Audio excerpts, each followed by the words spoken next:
What's up, everyone? So let's talk about the Sigma 150 to 600. This is, I'm going to say, the best wildlife lens ever.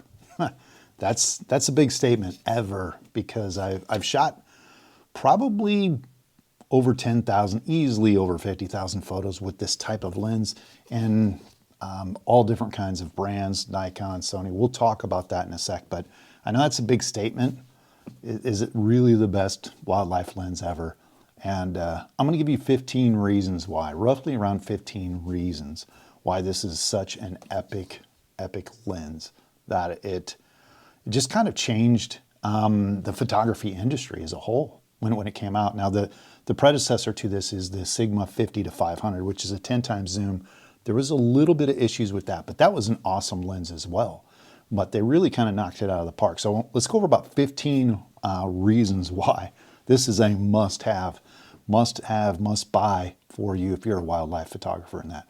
So number one, obviously, is the cost. It's about $899, depending on, this is a contemporary version, which is a little lighter, and that's a benefit. It's one of the reasons why I like it.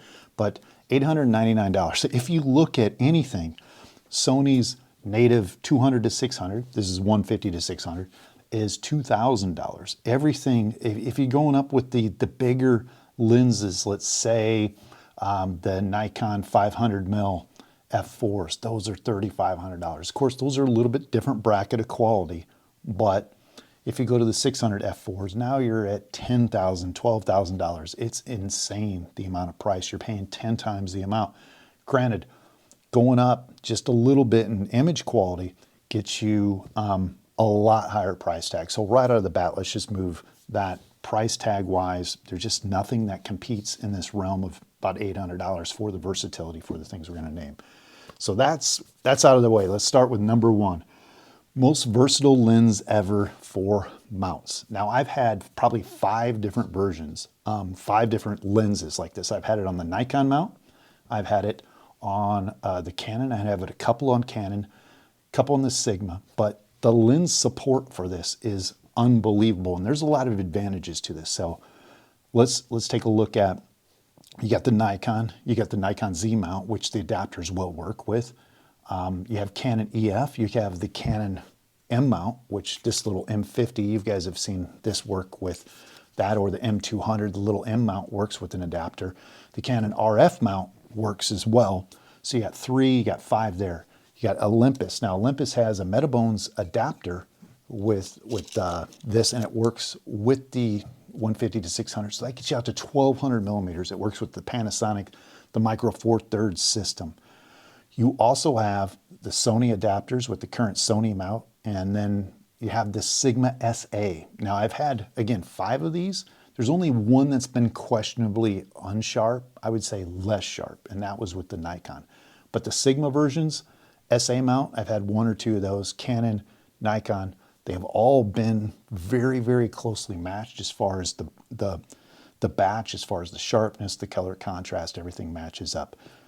Fuji. If you're looking at Fuji, there is an adapter for Fuji to put on a Canon mount as well. So you just have, I'm gonna be distractive here, but I'm gonna make sure I get all my notes down just to make sure we're good. Yeah. And then the Sony adapter. Now, they've come out with a native Sony mount in this. It's about $1,500. It's a little bit upgraded, speed, weather sealing, and all that. But they also had the Sigma L mount, which now mounts to the new full frame Panasonics, the Leicas, and the Sigma new full frame little cinema cameras. That is a huge amount of versatility, and being able to have one type of lens fit all these different mounts. And to me, in seeing, autofocus was decent. We'll talk about that, but across the board, they worked extremely similar. There was no mishaps per se with that. The adapted versions were a little bit slower on the Micro Four Thirds, but I think that's kind of sped up with some of the firmware. But yeah, it seems to work out really well. So across the board, you're just not going to find that many lenses that are across the board of all brands supported Sigma, because you have a Nikon 500, of course, you buy it there and that's all you can do with it, versus you can buy it for another brand, you're used to the lens. We'll get into that part as well.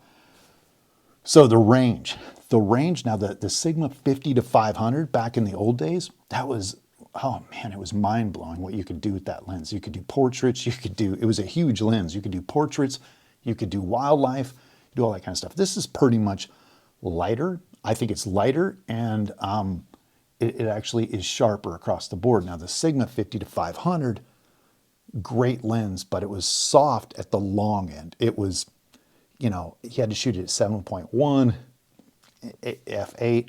This across the board, 150 to 600 is very doable at any aspect. And it's a great range. So it's getting you full frame out to 600. If you're using micro four thirds, it's 300 to 1200, which is amazing. And then all the in-betweens, APS-C, like a Canon 90D, D500, you're at 900, 960. And even on the Canon RF, the newer cameras, you can kind of go in crop mode, so you got 600. And then I think you have roughly around 960 or something like that with the Canons and the Nikons. So yeah, the crop mode, it all works. That's a great birding, I guess, lens length. If you look at, you can do deer photography, duck, wildlife, small birds, it all works. And we'll talk about some of the other small little features that makes it a great birding lens. Let me see. Number 3, lightweight for what it is, no doubt. My Sigma 300 to 800 was, I'm going to say that thing was probably 15 pounds or so. With the whole setup, probably closer to 20. When you put it on a tripod and everything else, you're probably at 20 or 30 pounds. It was enormous. Most lenses are heavier because, let's say if you're going with a Sigma 500, 600, it's substantially larger and heavier. Where this is very, very light, it's almost comparable to micro four thirds. There is the 100 to 400 micro four thirds lens that, yes, it's maybe a pound or two lighter, but when you start going up from this version, this is 4 pounds. The micro four thirds 100 to 400 are almost 3 pounds. So it's about a pound lighter. And then if you go up to the super lenses like the Sony 200 to 600, you're talking 5-6 pounds around those things. So it's right in the middle, but it offers some great compromises for size, shape. Now, 100 to 400 Panasonic, this lens outperformed it as far as image quality, as far as I'm concerned. It would do much better all around, colors, contrast, sharpness, everything for the money in that. And regardless, look at the price tag of the Panasonic 100 to 400, $1,700. The Olympus 100 to 400, $1,600. I think you get it, again, $899, on sale, $799. Great buy. Decent autofocus. Now, contemporary is probably the slowest autofocus there is on this lens, and it's still totally acceptable in just about every brand that I adapted it to, moved it to. You could get acceptable photos. Now, birds in flight are different. I don't do much of birds in flight, but that's always an Achilles heel to most lenses, or moving subjects close and further away, directly at you. Those are tough. Those, you need really, really good system and matching for some of those shots. And it's just not the Sigma that I would say is at FOW. There's Tamron, there's other brands that just won't do that kind of photography. So I'd say focus-wise, for the price, it's right up there with the best of them, being that it's third party. And you're not going to get the crazy eye support, but at the same time, it does a really, really good job at most of the functions as far as focus. Resolution. Now, there's a lot of different things with resolution and makes up, I guess, a great image. Resolution is one of them. Resolution is decent. I've compared this against the 200 to 600, the 300 to 800, and it's really close. It's hard to see the difference. You could pixel peep, and I'd say the 200 to 600 has better resolution, a little bit better contrast, but at double the price, granted, it's a totally different kind of lens. Make no bones about it. That's weather sealed, but even the 300 to 800, great background blur with that lens, f5.6, but resolution-wise, I would say this is 80, 95% of those lenses, and in a super small package. Overall lens quality, or I should say overall image quality, contrast, color, sharpness, resolution. Very difficult to tell the difference between a 200 to 600 or let's say the 300 to 800 or f4 unless you're looking totally at the bokeh. Like it's hard if you do your work. It's kind of difficult outside of some very big animal shots that you'll see, full deer shots where the 600 mil f4 really shines. That's what you buy that lens for. That is awesome. You see full deer shots in a big open field. The 600 f4 really shines. This, you can kind of tell the difference with that, but that's most lenses. And again, those are very, very small segment of the population will shoot with those versus this. So yeah, overall awesome.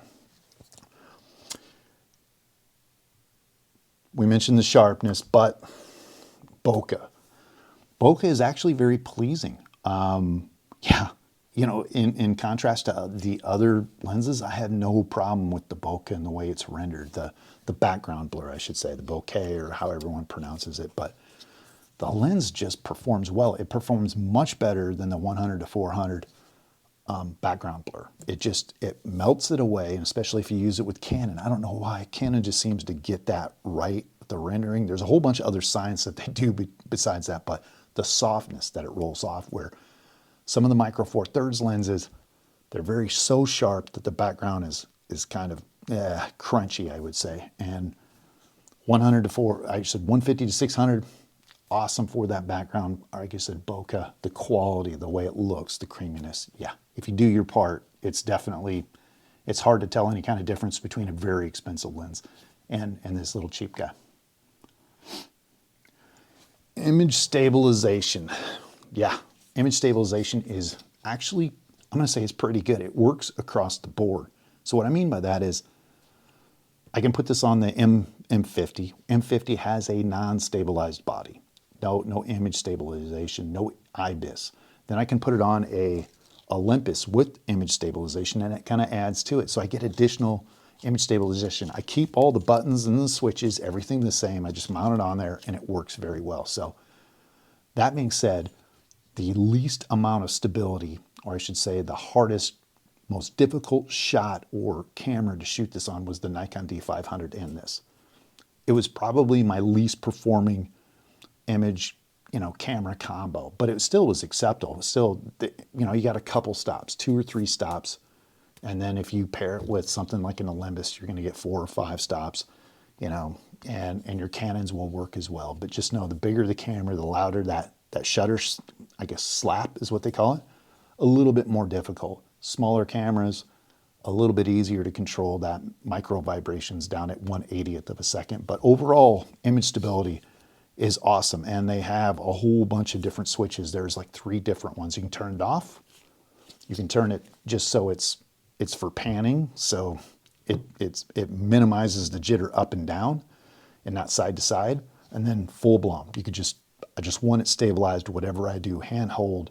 I'm not going to be panning it. I'm just going to shoot it straight on and do the best you can by, doing the least amount of vibrations as possible and straighten up that image.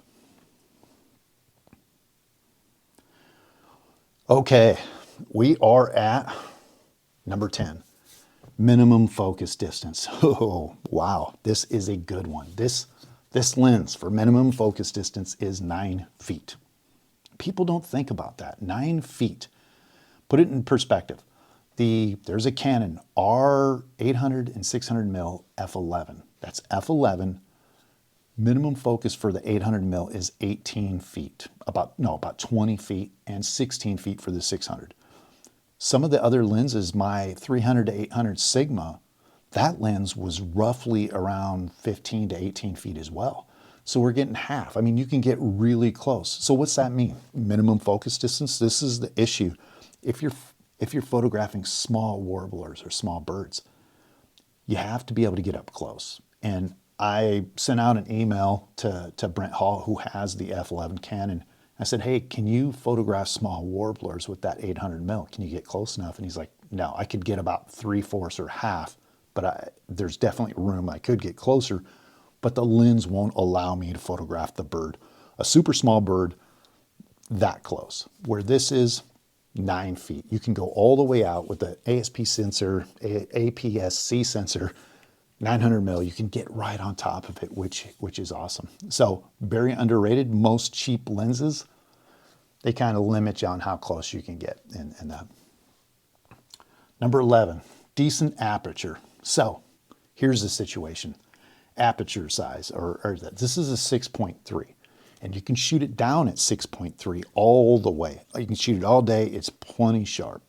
And a lot of the other lenses, prior lenses, the 50-500, I had to go to f8.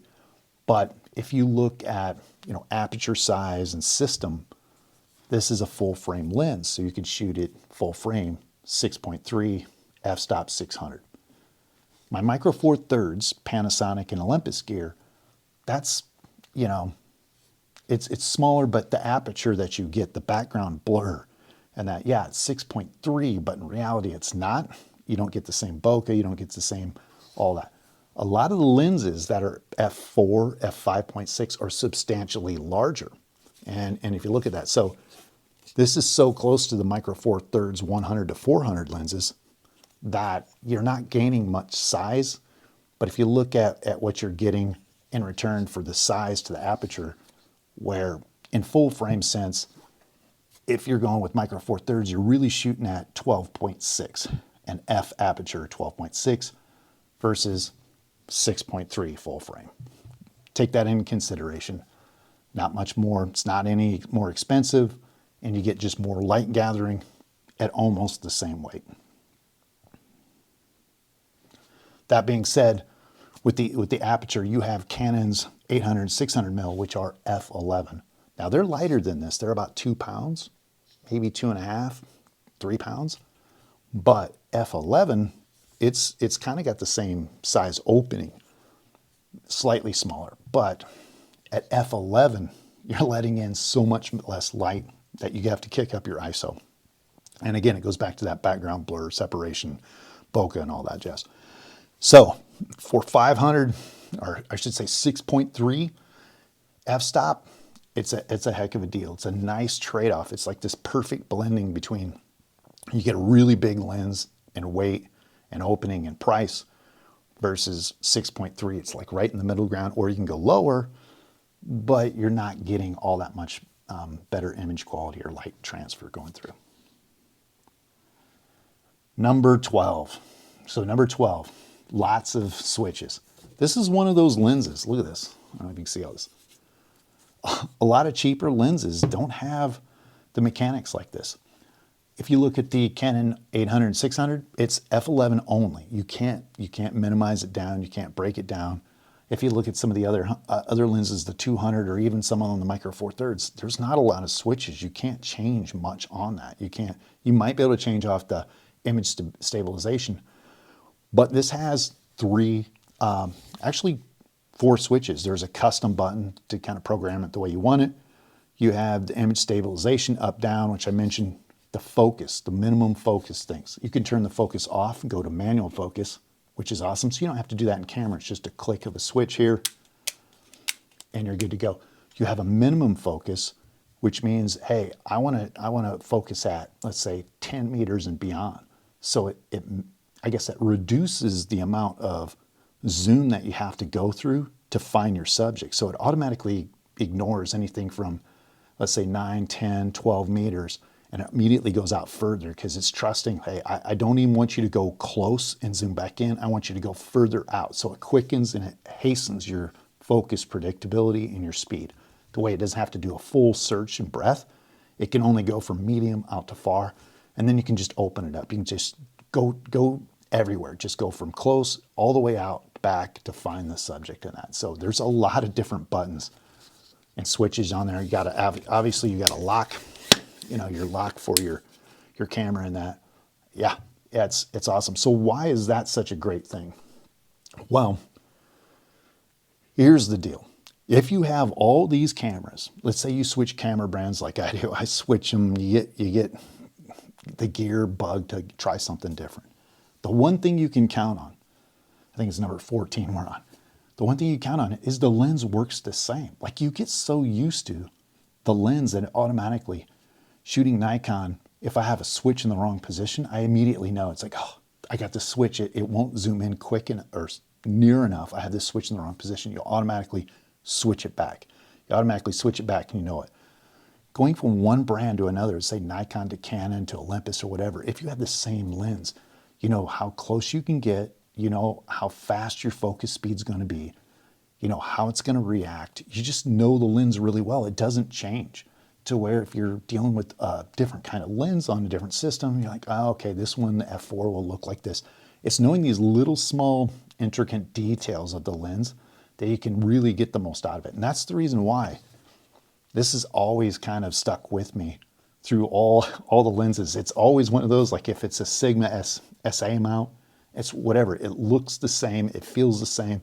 Granted, the focus speeds are a little bit different, but across it, it's universal, and your skill set transfers very, very well. So you're not fumbling around. So it's like, okay, I know where this is at. Let's do this. Let's put it on just panning mode or whatever, and you're good to go.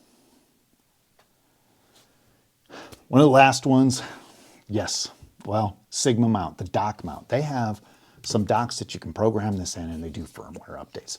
There's a lot of other, I guess, lens systems that it's kind of tough, but they made it universal. Like, it doesn't matter if you're on Nikon or whatever, you got that dock, download the firmware and get the updates, and they've been pretty good about pushing extra updates to these lenses when they find issues or they find bugs. It's kind of slowed down.